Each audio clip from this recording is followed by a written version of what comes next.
నమస్కారం. నా పేరు డాక్టర్ రేవంత్. నేను మెడినైన్ హోమియోపతి అండ్ ఆయుర్వేద హాస్పిటల్స్‌లో కన్సల్టెంట్ హోమియోపతిగా పనిచేస్తున్నాను. ఈరోజు మనం చెప్పుకోబోయే టాపిక్ ఏంటంటే హెమరాయిడ్స్. జనరల్‌గా ఈ ప్రాబ్లమ్ అందరిలో ఇప్పుడు మేజర్ ప్రాబ్లమ్‌గా మారింది. హెమరాయిడ్స్ అంటే ఏంటంటే swollen and inflame veins in the rectum and యానస్‌గా చెప్పుకుంటాము. వీటిలో 2 టైప్స్ ఉంటాయి. Internal haemorrhoids and external haemorrhoids. Internal హెమరాయిడ్స్‌లో గనుక చూసుకున్నట్టయితే మనకి పెయిన్‌లెస్ బ్లీడింగ్ ఉంటది.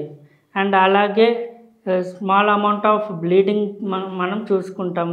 లైక్ వాష్‌రూమ్‌కెళ్ళినప్పుడు స్మాల్ అమౌంట్ ఆఫ్ బ్లీడింగ్ కనిపిస్తది. External haemorrhoids. దీంట్లో ఎక్స్టర్నల్ హెమరాయిడ్స్ అనేవి ఇచ్చింగ్ ఆర్ ఇరిటేషన్ ఉంటాయి. పెయిన్ అండ్ డిస్కంఫర్ట్ ఉంటాయి. Swelling around anus and bleeding అనేది ముఖ్యంగా చూసుకుంటాము.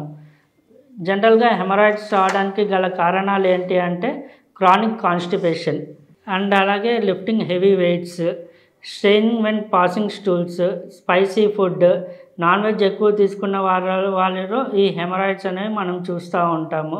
అండ్ అలాగే ఎవరైతే ఎక్కువసేపు కూర్చుంటారో వారిలో కూడా మనము ఈ హెమరాయిడ్స్ అనే కంప్లైంట్స్‌ని చూస్తుంటాము. అండ్ అలాగే ఎవరైతే ఇట్లా లో లిక్విడ్ డైట్ ఫాలో అవుతారో వాళ్ళలో కూడా మనము హెమరాయిడ్స్ వచ్చే ఛాన్సెస్ ఉంటాయి. వీటి ప్రివెన్షన్ ఏంటి అంటే మనం బాగా హై ఫైబర్ ఫుడ్ తీసుకోవాలి. అండ్ అలాగే ఎక్కువసేపు కూర్చోవడం అవాయిడ్ చేయాలి. అండ్ అలాగే ప్లెంటీ ఆఫ్ వాటర్స్ తీసుకోవాలి.